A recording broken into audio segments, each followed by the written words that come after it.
This is Reuters Today. Coming up, Google's Eric Schmidt picks up tips at a North Korean computer center, and the day Apple unveiled a widescreen iPod, now commonly known as the iPhone. First, though, Tesco shows signs of a revival, at least in its home market. Christmas sales in the UK beat forecasts, rising 1.8%. The world's third largest retailer has appointed a new MD, Chris Bush, to run its British business. CEO Philip Clark will now concentrate on issues outside the domestic market. And high street mainstay Marks & Spencer rushed out its update last night after data was leaked. Non-food sales fell more than expected in the Christmas quarter, figures that look weak compared to updates from competitors Next, John Lewis and Debenhams. Big day for central banks today. I'm joined by Mike Ingram, market commentator, BGC Partners. Morning to you, Mike. Morning, markets seem very relaxed, though, in light of everything that's going on, don't they? Yeah, relaxed is precisely the word. And actually, other than the sort of the fiscal speed bump, which we negotiated, a week or so ago, markets have been incredibly relaxed for, I think, months now. Why do you think that is? I think there's a feeling that policymakers, particularly in the Eurozone, have got on top of the curve, as opposed to being woefully behind it back in the summer of last year. And what we're now seeing is a waiting game. And I think that's actually the sort of message that ECB are going to be coming out with this afternoon. Let's talk about this story in the papers this morning, the US warning Britain against leaving the EU. How much weight does this latest message from the US have, do you think?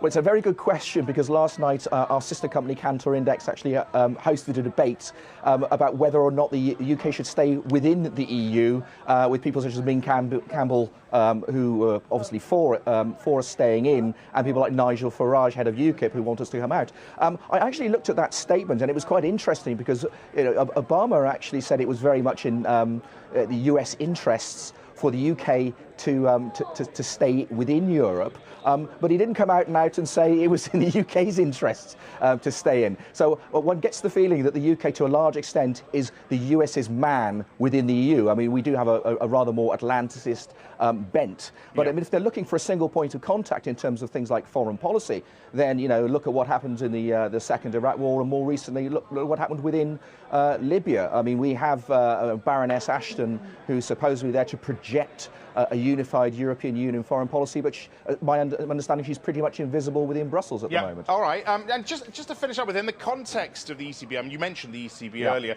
We got the first Spanish bond auction of the year. Many people I speak to seem to think it's a make or break year for Spain this year. Do you agree with that? I think it is. I think during the course of this year, perhaps within the first 3 or 4 months of this year, it'll be clear whether or not the Spanish budgetary situation is under control. I don't think it is, quite frankly, and whether or not Spain is going to need to activate the OMT and all the conditionality that's going to be associated with this. But for this auction, I think 2, 5 and I think 13-year paper, I can't see any particular problems with this, because as we said, the bond market incredibly relaxed right now. All right, thanks a lot, Mike. My pleasure. In China, a strong finish to the year for exports. A surprisingly sharp rebound saw growth hit a 7-month high. Let's get to Tara in Hong Kong. Where on earth did this 14% rise come from, Tara? A lot of people are scratching their heads trying to figure that out, Axel, and see what sort of distortions there might be. The expectations were for a 4% rise in exports. We got a 14% increase. Furthermore, if you break down the data, you see an uptick of exports to Europe and to the United States, an area which people say is going to slow China growth because there isn't the demand abroad. So a lot of question marks, and people do not expect the trade data to ride this high going forward. And how does all this play out into the rest of the data coming out of China? Does it fit in? It does. We've had a glowing array of data pointing to recovery in the fourth quarter of China. And then tomorrow we get inflation and more on that front. It's all expected to look good leading up to the fourth quarter GDP data, which come out next Friday. What people are really expecting to see is a pattern of good data until we start to reach the second half of 2013, when a little bit of lurking concerns are going to start showing up into the economy. Also, people very concerned about seasonal distortions. We have Christmas and Chinese New Year in this part of the world, and that makes the economy and data very difficult to read. OK, Tara, thanks a lot. Other news are following. President Obama will nominate his next Treasury Secretary today. Chief of Staff and close confidant Jack Lew gets the nod. Not a man well liked by Republicans, but his appointment unlikely to be blocked.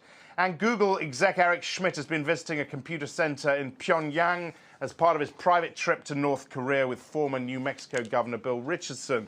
The two men have now returned to the U.S. without securing the intended release of Kenneth Bae, a Korean-American tour guide detained last year. That is it for this morning. I'll leave you with pictures of the day. Apple unveiled something called the iPhone.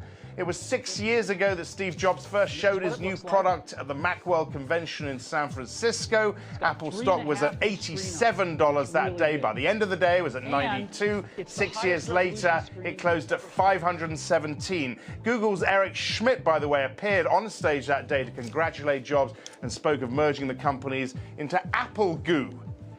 How times change. I'm Axel Threlfall. This is Reuters.